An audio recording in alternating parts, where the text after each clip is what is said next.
everybody. What's up? I'm here with Steve Patterson of the podcast Patterson in Pursuit. Thanks for being here. Hey, my pleasure. Thanks for having me. Yeah. So basically, what you do is you're an intellectual traveling the world, interviewing really smart people, documenting it, learning, and writing about it. hmm Is that correct? It's fair to say, yes, I'm doing a lot less traveling now. The biggest part of our journey is over. So I've been in Arizona for about almost a year now, Oh, settled. okay. Yeah. Cool. Yeah, I kept seeing your name popping up everywhere in kind of my circles. First with Dr. Walter Block. I saw you had him on a hmm few times, and then Thaddeus Russell. hmm Um, but what's interesting is you're also into all these other things outside of politics and economics, all kinds of like mathematics, physics, stuff like that. How does politics relate to that, and how does like Walter Block relate to that? Hmm.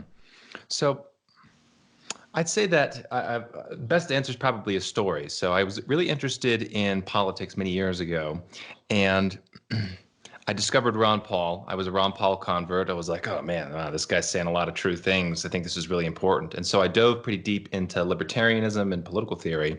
And then as I was learning about political theory, I realized that economics was more fundamental in a sense than political theory. So I started getting into economics and Austrian economics. And so Mhm. naturally, you find people like Walter Block and all these other Austrian economists who have really interesting things to say. When I was researching economics, then an area of economics that I found really fascinating was methodology, economic methodology. So, how do we go about doing economics? What is the method for acquiring economic knowledge? Which is kind of a philosophical question. And then I realized, oh, actually, philosophy is underlying economic methodology. And really, if you want to understand the world, you want to understand what's going on, you got to dive into philosophy proper. So recently, for the past, I guess the past decade now, I've been diving very deep into philosophy, which draws you into the philosophy of mathematics, philosophy of language, mind, pretty much everything, philosophy of language. And so, kind of in that sense, politics was the gateway drug to philosophy. And I still love talking about politics and political theory, but for me, I think the deepest truths are to be found in questions of philosophy. Oh, okay. Um, where did you get started when it comes to philosophy? Are you into the Stoics or Nietzsche or? Actually, I consider my official investigation into philosophy in 2000 and I think it was maybe the beginning of 2011. I was living in DC at the time, and I had a roommate. I was working at a libertarian think tank, and I had a roommate that said, Steve, I'm going to change your life. And I was like, all right. He came in, he said, go to closertotruth.org. I was like, okay, what's that? So what Closer to Truth is a PBS series that's produced by a guy, Walter Lawrence Kuhn, at least he's the host. And he goes around, travels the world, and talks to various intellectuals, has a conversation with them. He talks about everything that's really important.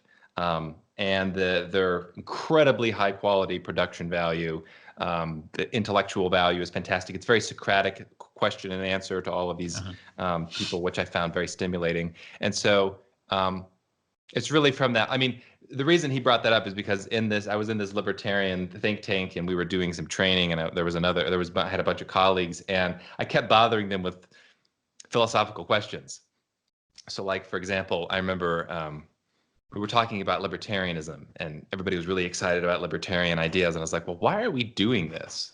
Like, what's the point of human flourishing? Why do we even care about such a thing? And they were like laughing at me and mocking me for like, oh, come Steve, what a stupid question. I was like, no, but I mean, wouldn't it be important to figure out something like that? Like before we're going to act in the world, we got to kind of figure out why we're even acting, which is a more philosophical question. So I was bothering him with a bunch of questions like that, and so he came in later and was like, "Hey, Steve, this is what you're looking for." And from then, I would highly recommend everybody check out closertotruth.org. I find it much more accessible than a lot of traditional philosophical literature. The Stoics are good, and yeah, Greek philosophy is good. Descartes is a good place Mhm. to start. Meditations is a classic. But really, if you want kind of breadth and depth, I would suggest the Closer to Truth series. Okay. Wow. Yeah. Your website says like you're all about pursuing truth. Mm. And what I find when it comes to pursuing truth is a lot of times you have to go back to being like a little kid, and you Yeah. have to ask questions that are obnoxious and you don't want to ask. Yeah. Yeah. And that's where I find libertarianism to be so stimulating, is that it takes everything to logical conclusions. Mm. It doesn't stop at, we need the government for, XYZ. Well, why do we need them for that? Right. What would happen if? And Exactly. right. I kind of see libertarianism as, instead of they're taking the status quo and saying, how can we make this better? It kind of starts from scratch and Yeah. says, what if, what could be? Yes, I completely agree. I find that very stimulating intellectually. And in my progression through the phases of libertarianism, I wound up a kind of a radical. And if you're not familiar with the line of this line of inquiry, to ask questions like, why do we have a government at all? Probably seems bizarre. Like, what do you mean, why do we have a government? Because obviously the world would be in chaos if we didn't have a government. You know, but you ask the question sincerely, like you were saying, kind of like a child. Yeah, but why? Could we do it another way? Um, and if you entertain those questions seriously, then I think you get pushed into some pretty radical and exciting ideas pretty quickly, because you find, well, maybe the general reasons that everybody has for their political philosophy aren't very well grounded. Maybe they're just kind of being dogmatic. And what's also interesting is whenever you're talking about really any area of thought, you could say, oh, well, think about how people thought about this 200 years ago. They were so primitive. They were so foolish. And everybody's like, oh, okay, 200 years ago, 500 years ago, those were foolish people, and now we're wise and smart. It's like, well, what about the political conclusions? We're just repeating political ideas 200 years ago. Are they as naive as some of the medical ideas? Might they be? Shouldn't we investigate? Right. That kind of makes me think of the Joe Rogan bit where he's like, I I don't know how any of this shit works. So if all the knowledge and information goes away tomorrow, I don't know how to make a light bulb. I don't know how Yeah, to yeah, rebuild society. yeah. So in a lot of ways, we're not any smarter than previous generations. We just have more access. Well, yeah, and it's a good point, and I think actually a wise point for libertarians too, because I find myself as I'm continuing my investigation to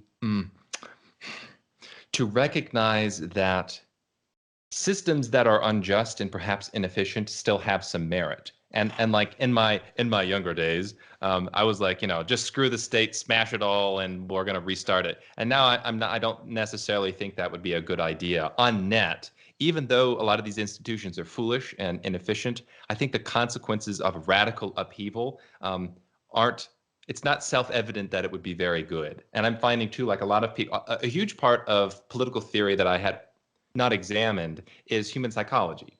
So Mhm. even if it's the case that there's a lot of superstition surrounding governments and superstitious reasoning, that doesn't mean that on net with humans as they are, that's a bad thing. Like maybe it's the case humans are structured in such a way that they are kind of superstitious. And if you take away their faith in some of their ideas about government, maybe they act worse. That's also a reasonable possibility. So I think the kind of swashbuckling approach of let's smash it all and start over, I'm definitely moving away from that now. That kind of reminds me of an argument that I've had with a lot of atheists, where just because you believe a religion isn't true doesn't mean it can't be a net good thing Yeah, for people.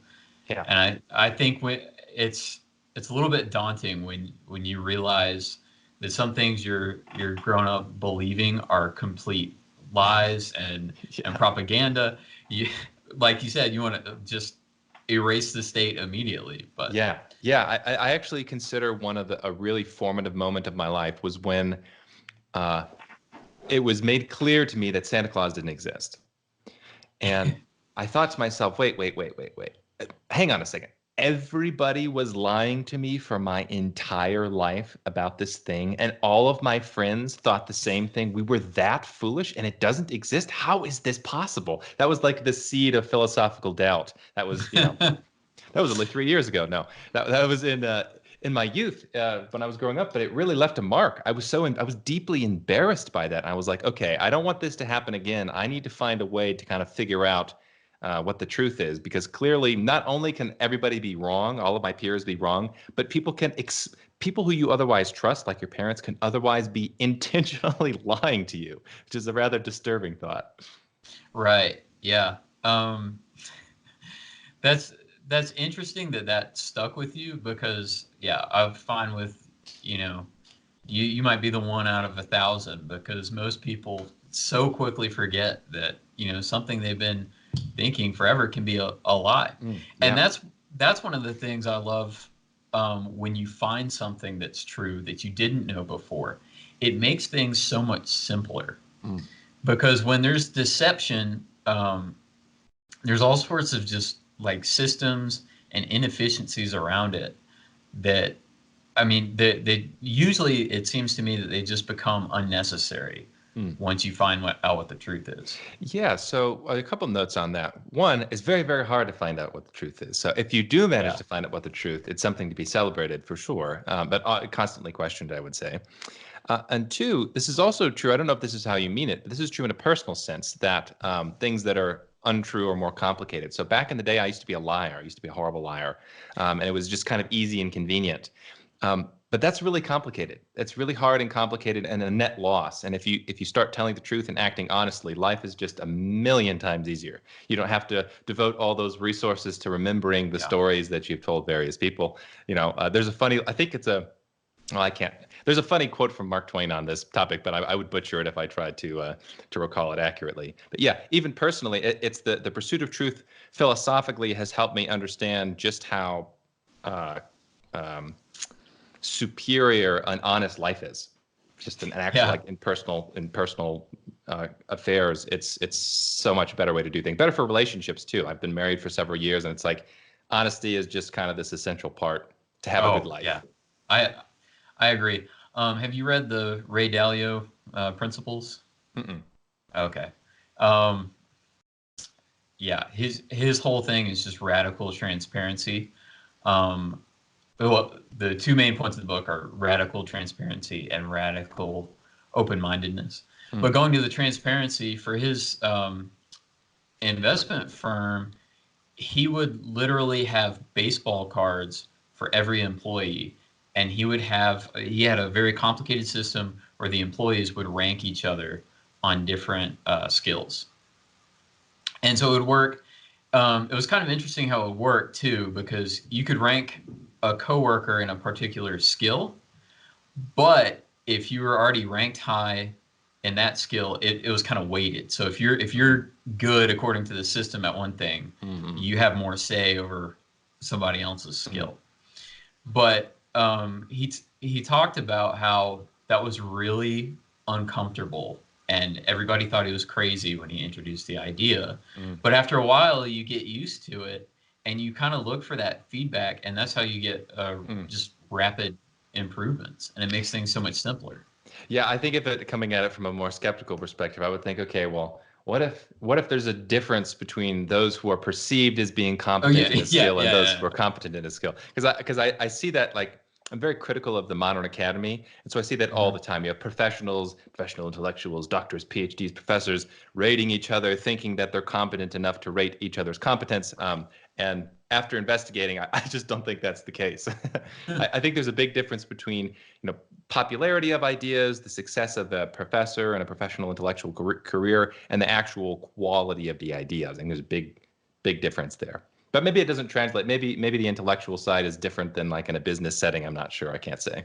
Yeah, I mean, there was a lot on this Mm-hmm. system, and yeah, there are a ton of checks and balances that I know for sure aren't in academia. Mm-hmm. But talking about academia, I wanted to know uh, what what's kind of your background with college? Did you go? Do you have degrees? Yeah, so I have a useless degree, BA in political science. Okay. Um, Pretty much everything I learned was crap, poorly reasoned, poorly argued. Um, Yeah, so I had a very romantic view of the academy before I got to college. I was homeschooled, and my mom was always like, "Now, you got to do things the right way because when you get to college, you can't get away with the sloppiness." So I was like, "Okay, college is this place where it's a big deal, high quality ideas." And I got there, and that was not the case. I found that was not the case. For the first few semesters, I was very interested in the martial arts and other things, and I wasn't super interested in like having a career in the world of ideas or anything. Hmm. But I had a girlfriend at the time that was straight A student. She was like taking things seriously, and I thought, oh, this is actually a good idea. So I became rather serious about my studies, and I just completely had my faith shattered into little pieces. The whole, and I've talked to a lot of people in the academy, both. I mean, so I've been traveling around talking to a bunch of academics, students, and professors. And when I was working in the nonprofit world, I was doing the same essentially. Um, there are definitely some exceptions. So I don't want to poo-poo everybody's college experience and say that in every circumstance it's a joke, because I know there are some exceptions. But I think the vast majority of the time, college has little relation whatsoever to clear thinking, to accurate ideas. It's all about um, socializing, building social connections that are practical in the world, and having a good time if you're a student and you're into that kind of thing.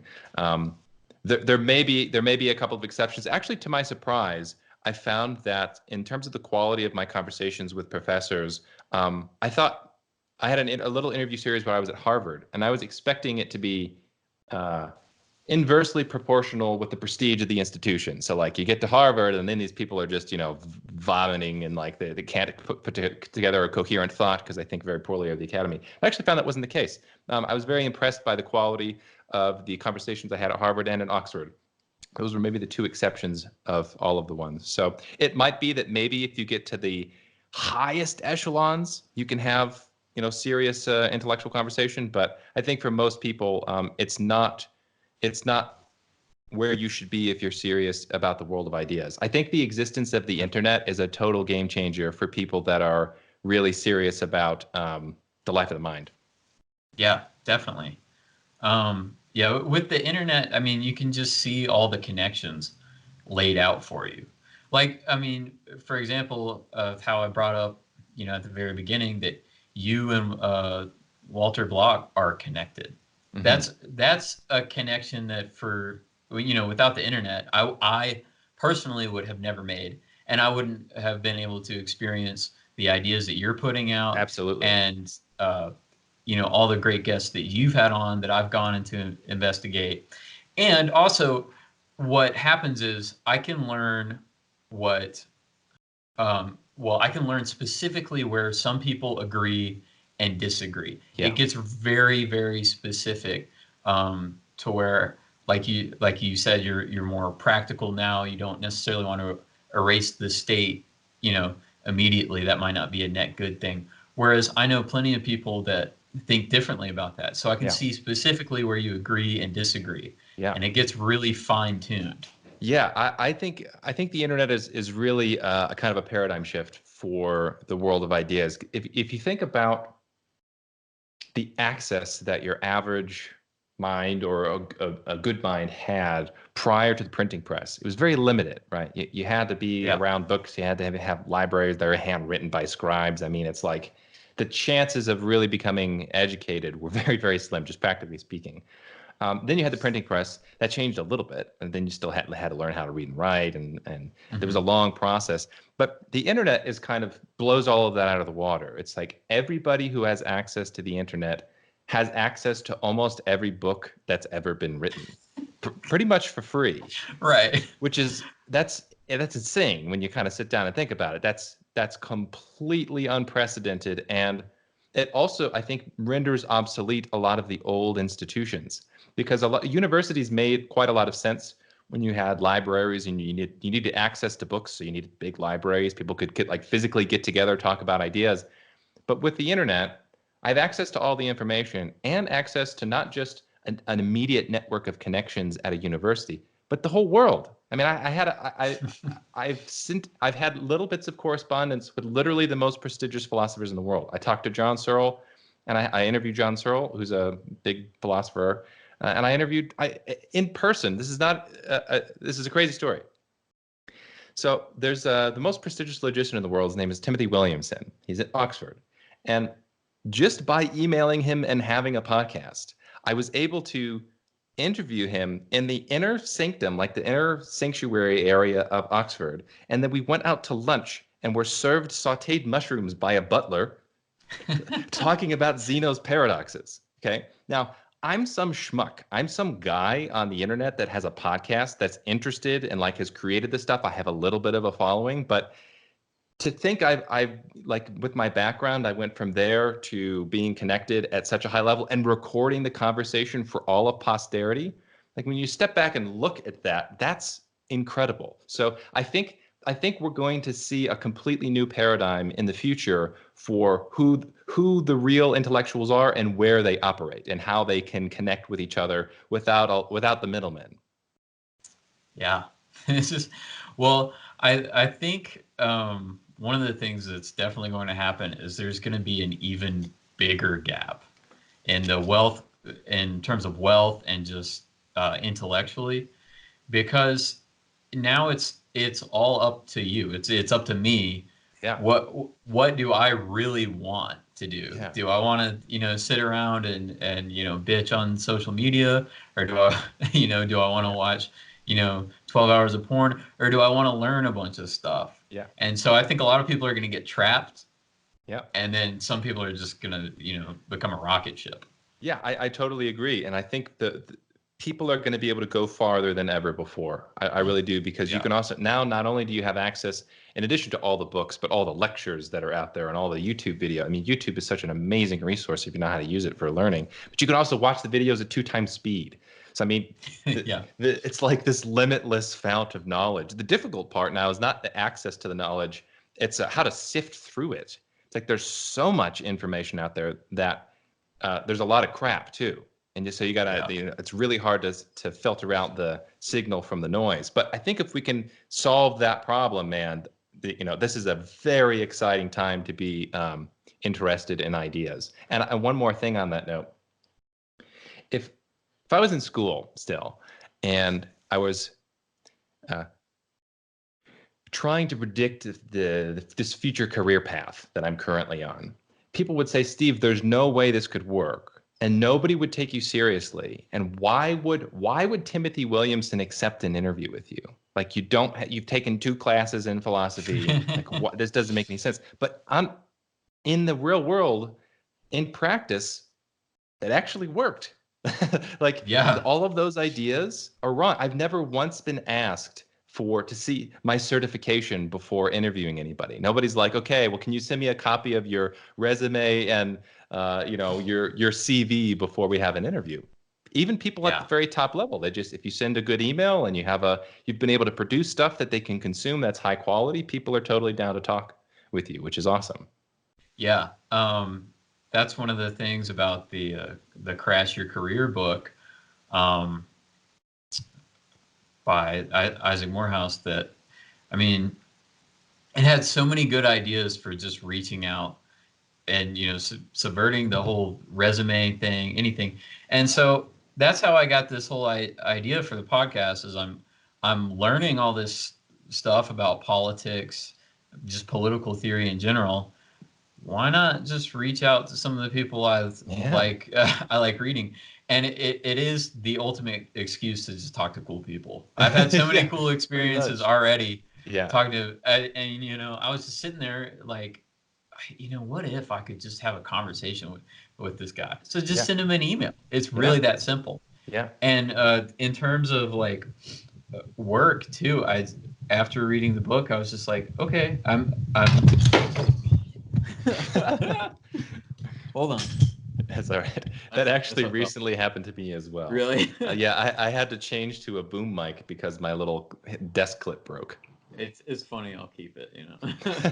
But yeah, so I'm doing a lot of work of writing sales letters, and I was just, I was kind of stuck in this like, I don't have much experience, so how can I prove myself? Yeah. I literally just sent out a bunch of emails to people I wanted to work with, Yeah. And you know what happened? None of them asked me if I went to college. None of them cared because Right. the email itself Yeah. was written like, okay, this guy knows what he's talking about. He Right. knows the market, Right. and Right. they can tell, you know. So what is your academic background? So if I can, Yeah, sure. yeah. I went to college, and I studied music, Mm, which if I could do it for free, mm. I'd do it again. Yeah. Yeah. But it was actually a great experience. Yeah. Trying to do, other things now. Yeah. Yeah. So when you're in college, uh, and you have no skills and you have nothing to your name, there's this idea. I remember thinking this actively that like when you apply for a job, it's got to be very formal, and you need to make sure that your cover letter is written with the right font. And you got to have the dear sir or madam and all this stuff. And that's partially because academics have no idea how the world works. That's Like, what I was about to say. right, Yes. they're totally clueless, so they think it's like this pomp and circumstance for like you have to impress. It's like no, just send a clear, concise, good email, and if you're talking to somebody that understands how the world works, that will be sufficient. People to have to sift through the formality is a burden. It's much easier to not have any of that formality. Yes. Yeah. Yes. And that crash your career just gets to the point of, an employer doesn't care. They want to know, how can you provide value for my business? Right. That's Right. it. Exactly. Exactly. And so what I do now is I make all these screencast videos, and I make little book review videos about like psychology and marketing and stuff Oh, like nice. that. And just building a portfolio. It's really simple, and college makes it so complicated. Right, right. Well, what you're also going to find is just doing this, even this recreationally, talking to people like this, there are skills that you're improving that you're not even going to realize you're improving. There's like even conversational skills, the basics of recording and publishing and the actual back end of uploading stuff. There's a bunch of stuff that you just do this if you enjoy it. You're going to find over time you're learning more practical skills about how the world works, and you can create value for other people that much more easily. Yeah, definitely. Yeah, the other thing about the whole, pomp and circumstance, formalities, and everything, that's really like school. That's school and Yeah, government, yeah, yeah. and outside of that area, nobody really cares about any Right. of that stuff. Right. I think that's correct. Yeah. Yeah. So how did you end up just deciding to travel and interview people? Like, did you have like a moment, or?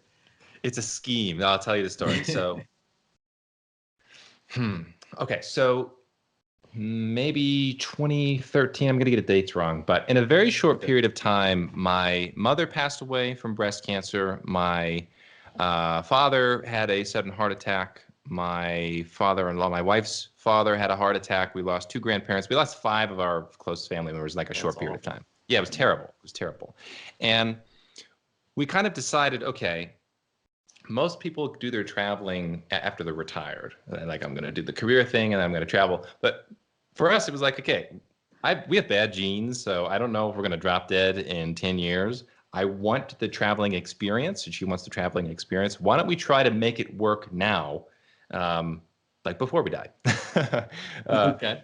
so then I was like, okay, well, I also am really interested in this philosophy stuff, and I'm finding that I feel like I'm ready to record a lot of conversations. I was already having lots of conversations with people, but I thought, I bet if I recorded these, people, other people would find them valuable. Thus Okay. Patterson in Pursuit was born. I was thinking, okay, well, maybe we travel, and while we're traveling, I'll get a microphone and I'll send out some emails and I'll go to universities and talk to some people and see if I can make a podcast. See if I can both kind of steal some of the prestige of the academy, because me having no degree in philosophy, I'm like, okay, though I have no degree, I still am having very high level conversations with some of the best philosophers in the world, and everybody can follow along, and the professor's still engaged and finds the conversation stimulating. So that must mean I'm demonstrating a kind of competence without the credential. Also, I thought Uh-huh. maybe I could make a little money. So I've got a little bit of a following now. I've had to take quite a lot of time off because my wife and I have been dealing with some health issues, bad genes. But I feel confident that if I were to, if I'm going to do this long term, if I need to do this long term, that I should be able to have a career of just purely doing whatever the heck I want to do on my own, with like Patreon and book writing and that type of thing. It's not at that level now, but I also don't need it now. I have a little bit of savings that I can still draw from if I need to. But I feel like all of the groundwork has been laid for me to really do this as long as I want, which is awesome. So yeah, that was the idea. It was kind of a gamble. It was a mixture of like, I need something else to do while traveling, and I really want to make my career in the world of ideas on my own terms. And now too, it's the amount of time that I have to research and think in the bathtub is outrageous. It's absolutely embarrassing. When people start to realize the methodological superiority of working for yourself, and realizing that you get 50 times as much time to research whatever you want, write whatever you want, talk to whomever you want, think as long as you want. It's like, it's so much better if you're really interested in ideas than if you've got a bunch of classes to teach and a bureaucracy to please. And what are you going to research? Well, it's what are you going to publish? You got to publish what can get published in the paper and the journals, which might not be what you're really interested in. It's like, oh man, guys, this is so much better. Yeah, and it just seems like as there's going to be like a market for whatever you're doing. So if you're interested in something now, just be super open about it and pursue it. So you say that, and that might be true. So this was great to my great surprise, because I have a lot of articles and stuff on the philosophy of mathematics, and I'm interviewing people about really, really esoteric things that there's not even that many professional researchers out there, much less some dude with a podcast and like partly libertarian audience talking about, what are Euclidean points.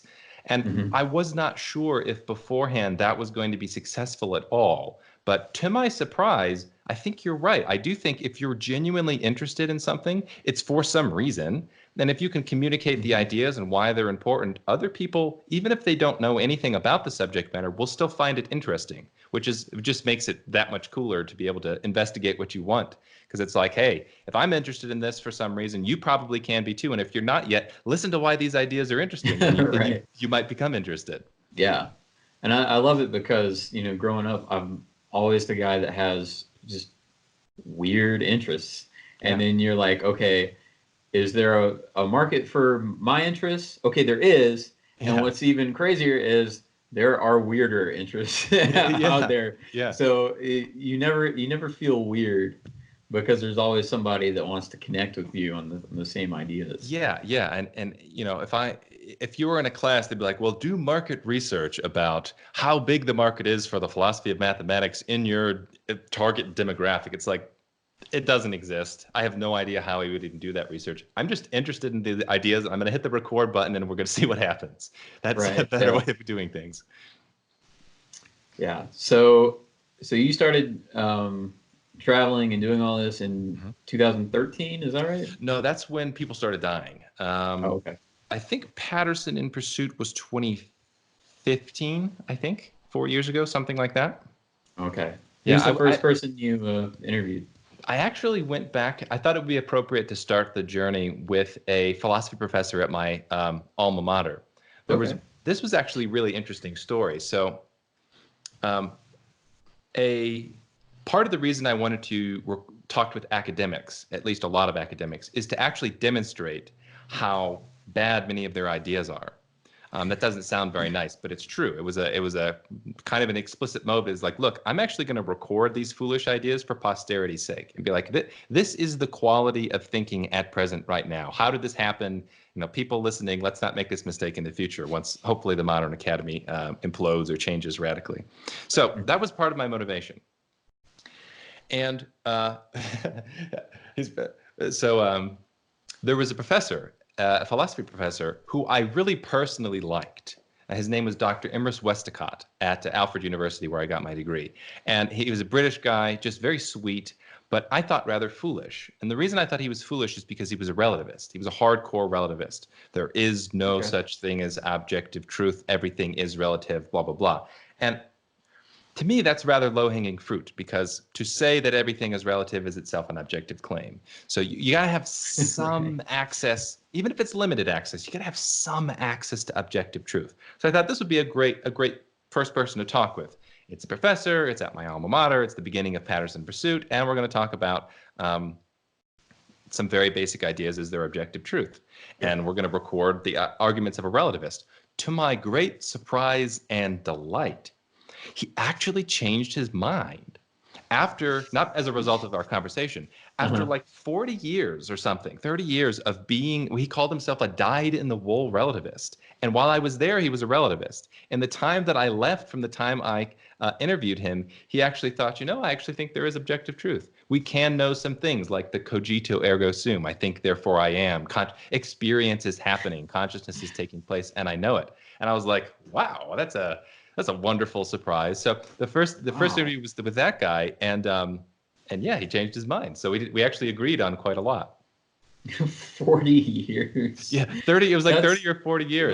that's And it insane. was, and props to him too, because at the further you go along, the longer you build on top of your fundamental ideas, the harder it is to change, man. Yeah, the And more some evidence you have. Yes, and the more fundamental, it's just exponentially harder. Something like Right. the existence of objective truth, whether or not it exists and whether or not you have access to it, is so fundamental to the rest of your entire worldview. I mean, it's close to base level, and yet, yeah, after 3 decades of and being a philosophy professor, teaching people this stuff, he changed his mind.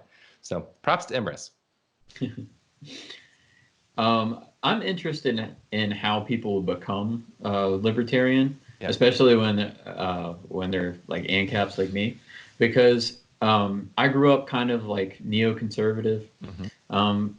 Got disinterested in politics a little bit in college. Then I got swept up in this new right movement with Trump, and I kind of went down this like alt right rabbit hole a little bit, and through that I discovered like Rothbard and Walter Block, Interesting. and reading Anatomy of the State and Defending the Undefendable really changed my position. Hmm. It kind of was weird because I had a couple of years built up of all this uh, evidence, to support my beliefs, and then I Hmm. just had so much cognitive dissonance. It just like built up, and it almost felt like my head exploded, and I just realized the flaws in my thinking. Mm. So I'm wondering if you grew up libertarian, or Mm. if you're ever a neocon. So I was more neocon, I would say, more like probably closer to the traditional conservative end of the spectrum. I mean, that's what my parents were, so that's Hmm. just what you kind of inherit as a child. Yeah. Yeah, a little bit neoconservative flavors, and then it was Ron Paul that was like, oh no, this is Okay. the powerful arguments, and then yeah, that sucked me into Austrian economics, and then from the Austrian economic perspective, I was like, oh wow, I need even more significant revision to my worldview, because the the limited functions of the state that I thought were necessary might not actually be necessary for the same kind of abstract reasons as we don't need the post office to be monopolized. Like, if you as an economic principle, if you don't need economic monopolies, that means you don't need government. And then that's like shocking, but that's what a government Yeah. is fundamentally a monopoly. Um, Now, that being said, I'm still, so I had kind of the neocon phase, libertarian phase, the minarchist, limited government, like really small government phase, the anarchist phase. I'm Hmm. still trying to grow and learn. So there are some arguments now that I'm more open to that are criticisms of the market anarchist position. They're not necessarily economic. I would say they're almost purely psychological. They come from now investigating humans a little bit more. And actually, there's an interesting case for monarchy. I've heard several arguments that sound totally crazy, especially to a rabid anarchist like myself. But actually, upon more careful consideration, I'm like, okay, well, I don't think it's a coincidence that the most successful forms of government historically have been monarchies. And I think you could make a case that monarchy is at least a better form of government than something like democracy. I know there's some libertarians that make that argument. I think Hans Hoppe makes that argument. I've actually never read that book that argument is in, but Yeah, so I'm open to being wrong about market anarchism in the world at present with humans as they are. Maybe someplace in the Mhm. future, or maybe with a very small set of humans. But yeah, still growing. Yeah, my whole thing with that is that I mean it's not going to happen. In Capistan, you're not going to wake up and all of a sudden the government's going to be gone. So I think just pushing everything in the right direction, Mhm. no matter how you do it, is what Well, I'd rather so see. let me challenge that. So Okay. there's a Bitcoin entrepreneur named Roger Ver. Are you familiar with him? No. So he's an early investor in Bitcoin, very much a Rothbardian type libertarian, and he is working on purchasing an island, I think in the Caribbean, or maybe there's some others that they're researching, purchasing an island and then essentially saying, hands off, this is Ancapistan. Um, and they're in the work. I think it's called the Free Society Project, something like that. If you just Google Roger Ver Island. island or something, Yeah, yeah, I'm that'll sure I can probably find it. come up. So and then there's another circumstance of Liberland and there's a terra nullis, no man's land in Europe that a Hmm. libertarian wants to claim. I don't know if he's an ANCAP, but he wants to claim it on legal rights for some interesting legal reasons. So I think there are actually potentially some circumstances in which you could have uh, freedom like that, kind of like overnight. Now, on net, 300 million people in the U.S. No, I don't think that's going to happen. But I do think because it's possible, like the seasteading too is an interesting idea. I think it Hmm. might be because I think it's possible, even in the short run, to have radical freedom. I think it's very much worthwhile to kind of explore the ideas and see if it would work. And one more criticism, actually, of this idea. So, an interesting experiment happened in Liberland where uh, so I think it's like an island in it's on the border of Croatia and Serbia, something like that. And neither country claimed it for legal reasons. And so this libertarian went there, figuratively put his flag in the ground and said, okay, well, this is now going to be Liberland. This is going to be my area since nobody claims this land for like 15 years or something. But what also happened is, I hope I get the story correct. There was another group of anarchists, I think they were Bitcoiners, who were kind of mischief makers, and they also got to the land and were causing trouble and said, no, we actually claim this. And then I think it was resolved. Well, it was definitely resolved peacefully, but I think they came to some kind of an agreement. I don't know if somebody was paid off or something, but already at the very beginning of like little glints of maybe this can be a free territory, you already had a difficult group conflict. So, and that's just a weird circumstance. So with something, if Roger Ver makes his island, I think it's conceivable that at least at the beginning, it might draw all the wrong people. You know, it might Yeah. draw people that are really looking for a haven from governments because they're up to no good. That doesn't mean in theory that's a problem with anarchism. It just means in practice, even if you get a little free territory, it might kind of implode because it's going to draw the wrong people at the beginning. Hmm. Yeah, that could be. Yeah, it's a little weird. Um, yeah, it's a little weird for someone to be claiming that something is Liverland because what they can claim is this is my property. Like, Yeah. how can how do you have the authority to claim that everything should operate under libertarian law? Well, this is a very interesting question. So there's a practical consideration, which is in Europe, the idea that you're going to say this is now like anarchist land. Um,